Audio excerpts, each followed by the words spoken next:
Ncdc lied about Kano death figure, Muric reveals. An Islamic human rights organization, Muslim Rights Council Muric, has disputed figures recently quoted by the Nigerian Center for Disease Control (NCDC) as the death toll for Kano State. Muric kicked against the figures being released by the Nigerian agency in a press statement signed on Tuesday, 5th May 2020 by the group's director, Professor Ishaq Akintola, and made available to Daily Post. The Islamic group said if all others' figures are correct, that of Kano is unacceptable, adding that the state is presently known to be Nigeria's epicenter of the pandemic.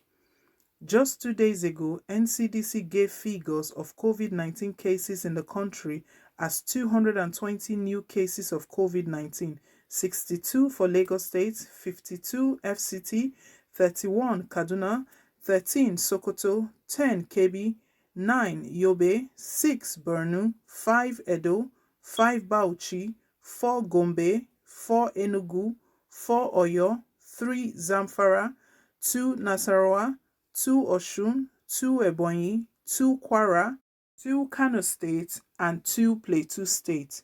2,388 confirmed cases of COVID-19 in Nigeria. Discharge 385, death 85, the group noted. Even the latest figures of yesterday, 4th May 2020, which gave Kano 23, while places like Lagos, Abuja, and Katsina had 76, 19, and 37 respectively, are questionable.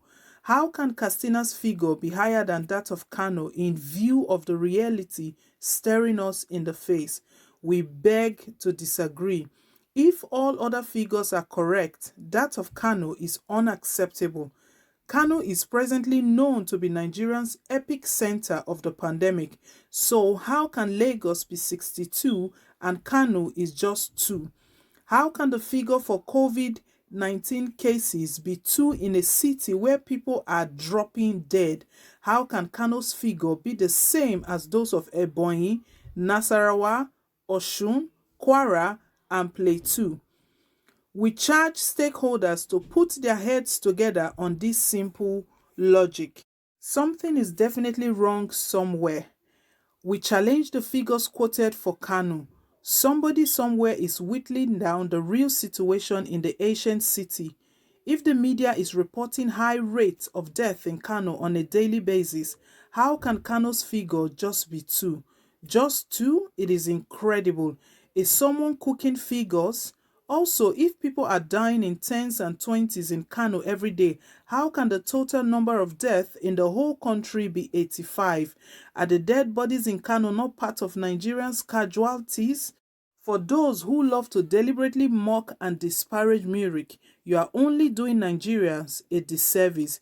This is not an attempt to discredit NCDC. Muric has a passion for righting wrongs and promoting decency in the society. We speak the truth at all times without bothering about who is God.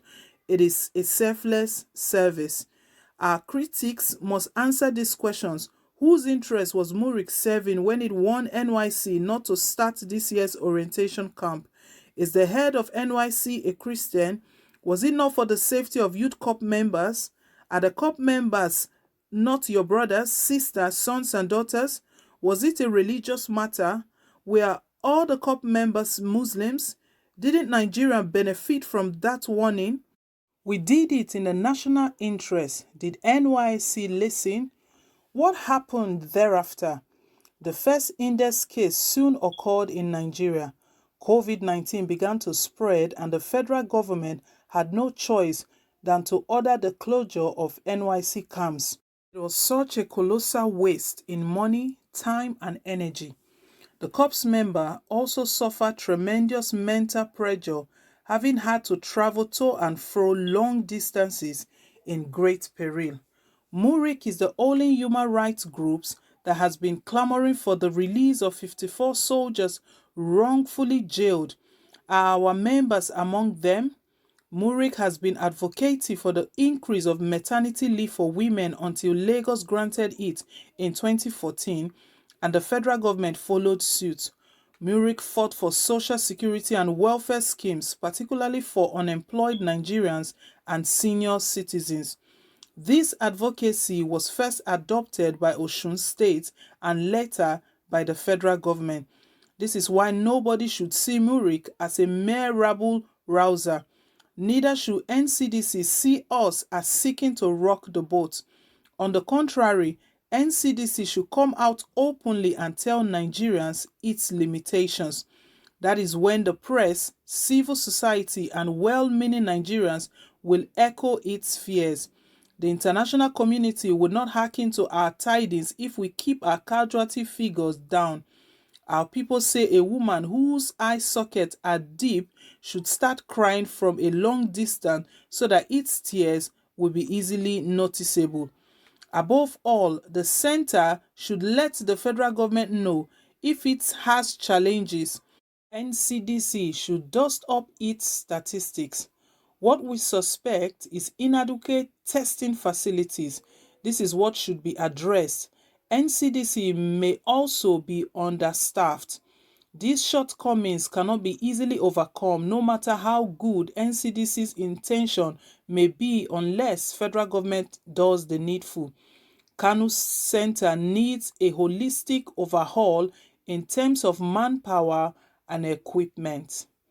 So, my people, this is the news reaching us at the moment. The Muric has made a shocking revelation here that Ncdc, they've lied about the death figure in Kano State.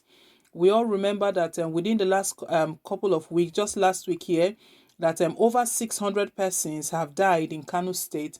And at first, Ganduje, the governor of Kano State, stated that they were not COVID-19 related. That was his first stance. And he stated they were meningitis, high fever, and some other form of illness. Later on again, Ganduje started crying out to federal government for aid. And he also confirmed that some of those deaths were actually COVID-19 related. And that was when he also opened up that the Ncdc in Kano State was not functional. The one that was put in Aminu Kano Teaching Hospital was not functional for about a week or so. That was his exact words, that they were not functional for about a week or so. And we've all been hearing about this death, mysterious death in Kano State. So what Muric they are saying here, that what does Ncdc stand to gain for manipulating figures or not giving accurate details of the death toll? In the whole country so far, it is Kano State that have lost the highest numbers, even if they don't agree that all of those numbers are not COVID-19 related. But we all know very well, if the way he stated it, the Muric stated it now, he said that people are literally dropping dead in Kano State.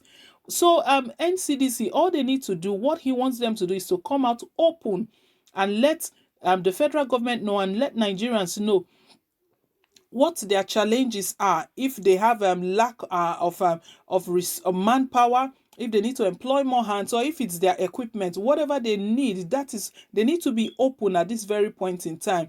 And we know Ganduje has been, the governor of Kano State has been crying out, but he should have identified that the Ncdc there still needs attention, still needs to be fixed. What the Muric said, he said from their observation, what they've identified is that the place needs a holistic overhaul in terms of manpower and equipment, meaning that they don't have enough hands to do the job, to do all of the testing and everything they need to do. They don't even have enough equipment. It's really a shame. Ncdc, I know the pressure is on them at the moment, but there's really no point manipulating figures or giving falsified figures just to make Nigerians feel that everything is in order or under control. So they really have to do the right thing at this time. Muric is employing them to do the right thing. So people, that's the news reaching us at the moment. Please do leave your take down below in the comment section. Let us know your thoughts. Share your thoughts with us down below in the comment section. And don't forget to subscribe. Also give us a thumbs up. Hit on the like button just to let us know you do appreciate what we're doing here. So till I come your way again, bye for now and God bless.